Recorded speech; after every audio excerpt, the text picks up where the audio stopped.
Des clés pour vivre avec Nathalie Cardon. Dis-moi Bernadette, qu'est-ce qui t'a rendue la plus heureuse ? Ou de recevoir le bon Dieu, ou de converser à la grotte avec la Sainte Vierge. C'est un extrait de ce petit livre paru aux éditions du Carmel, L'autre monde de Bernadette. Une question est posée à Bernadette. Elle est importante, cette question. On demande à Bernadette quel a été au fond son plus grand bonheur, si c'était de recevoir Jésus dans l'Eucharistie, la toute première fois, ou ces moments un peu d'intimité avec cette dame à la grotte de Massabielle, le jour où nous fêtons aujourd'hui l'Immaculée Conception.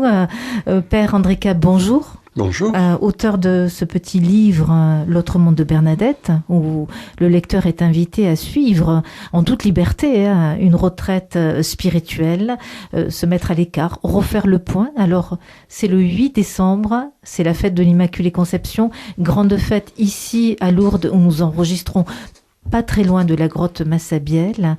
C'est un grand jour de fête. Père Cab, vous qui avez été aussi dans le passé recteur de ce sanctuaire de 2015 à 2019, que dire à ceux et celles qui vous suivent et qui vont peut-être se décider à entrer dans ce temps aussi particulier du temps de l'Avent en retraite, pour se laisser apprivoiser ou reprendre la main de la Sainte Vierge, pourquoi pas, par Bernadette. Oui, je pense que quand la Vierge Marie dit « Je suis l'Immaculée Conception », elle le dit le 25 mars, elle ne dit pas le 8 décembre.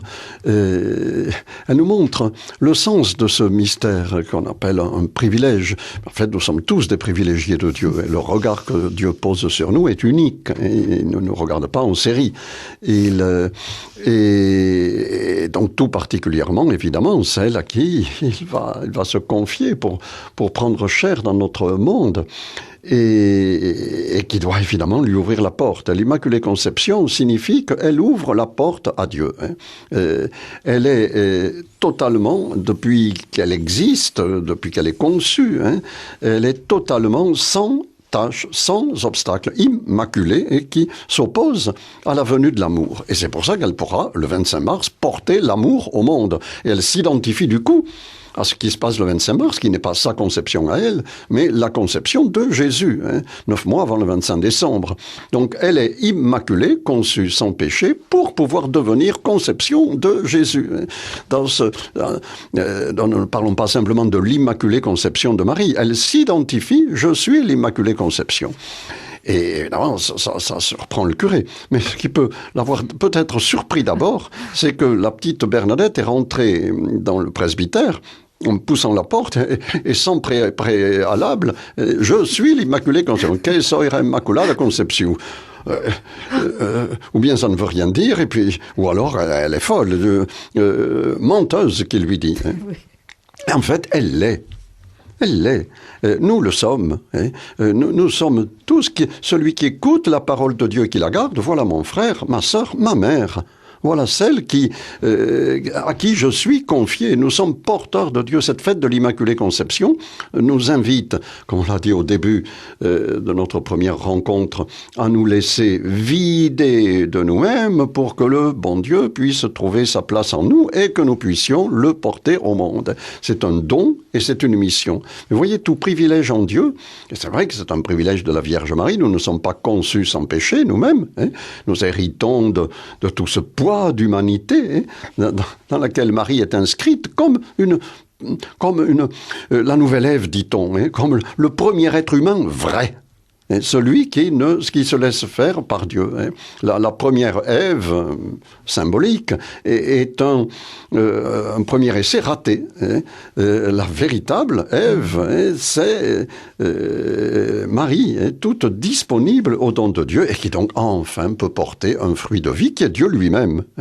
Mais une fois que nous nous laissons visiter par la grâce du pardon, à travers le baptême, et à travers le replongeon dans le baptême, à travers la confession, eh bien, nous devenons, nous aussi, transparents à ce don qui nous est fait et porteurs pour les autres, missionnaires de ce don.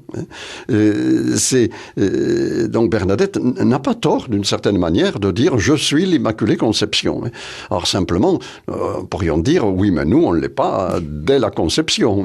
Il faut que nous devenons peut-être porteurs de Jésus qui est à nouveau conçu pour le monde, mais nous-mêmes, pourquoi le bon Dieu n'a pas fait ça pour tout le monde, quoi. Et voilà, c'est bien le signe que nous ne sommes pas conçus sans péché, puisque nous sommes jaloux, et que la jalousie est un vilain défaut. Et au lieu d'accueillir comme une espèce de grâce, de cadeau, d'occasion d'émerveillement, le don qui est fait à la Vierge Marie, et qui va nous être partagé à travers le baptême et la confession, ben non, nous disons, et moi il me manque quand même, voilà. Donc, ça veut dire que c'est un appel à nous laisser guérir. Mais rien n'est perdu. Une fois guéri de ces jalousies et de tous les autres péchés, eh bien, à nouveau, nous recevons ce petit Dieu qui se fait minuscule en nous, qui trouvera la moindre place grâce au oui de Marie. À partir du moment où Marie a été la brèche ouverte dans notre humanité refermée sur elle-même, eh bien, plus rien n'empêche le Seigneur, pour ceux qui le veulent, de les visiter.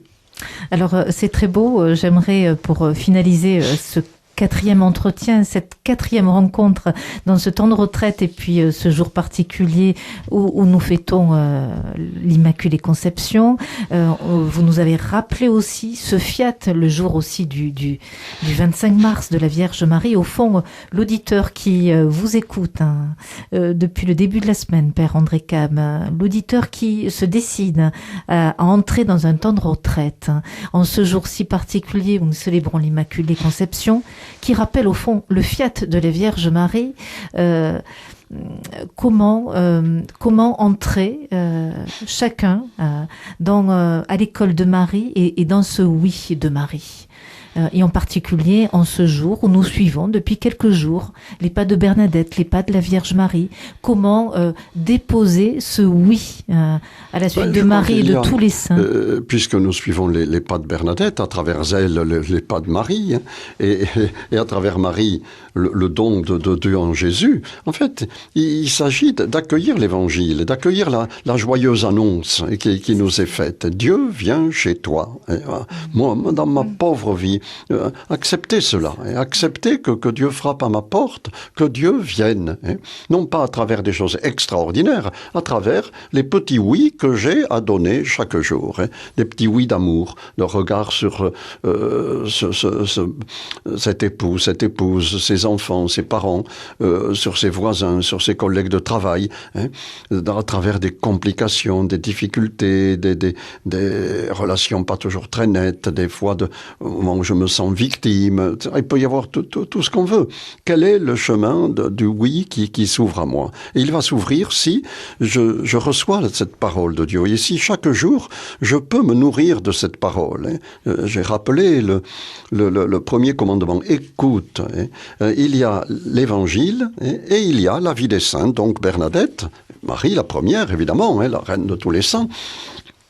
Et puis les saints qui peuvent nous être davantage familiers, chacun suivant son itinéraire, mais ce sont deux piliers qui nous aident beaucoup, en nous entraînant bien sûr avec les moments de prière de chaque jour. Ça peut être simplement en se levant en signe de croix, mais qu'il y ait ce sentiment d'une présence. N'attendons pas d'avoir 3 heures devant nous pour pouvoir nous concentrer. Non, c'est pas un exercice de concentration. C'est l'accueil d'une présence, c'est tout.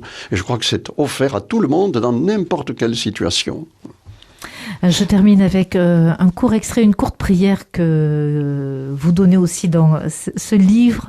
C'est une prière, vous allez me confirmer, de Bernadette, quand elle dit « Jésus seul pour but, Jésus seul pour maître, Jésus seul pour modèle, Jésus seul pour guide, Jésus seul pour joie, Jésus seul pour richesse, Jésus seul pour ami. Oh oui, mon Jésus, soyez seul, désormais mon tout et ma vie, je vous suivrai partout où vous irez. » Elle a dit oui. Et nous terminons cet entretien du jour, cette rencontre avec vous, Père André Cab. Je rappelle à tous nos auditeurs qui vous suivent qu'on peut se procurer ce livre par position du Carmel, L'autre monde de Bernadette, une retraite spirituelle qui nous conduit à l'école de la Sainte Vierge, à travers aussi les pas et la vie et le cœur de Bernadette. Rendez-vous demain, ici même, dans ces studios à Lourdes.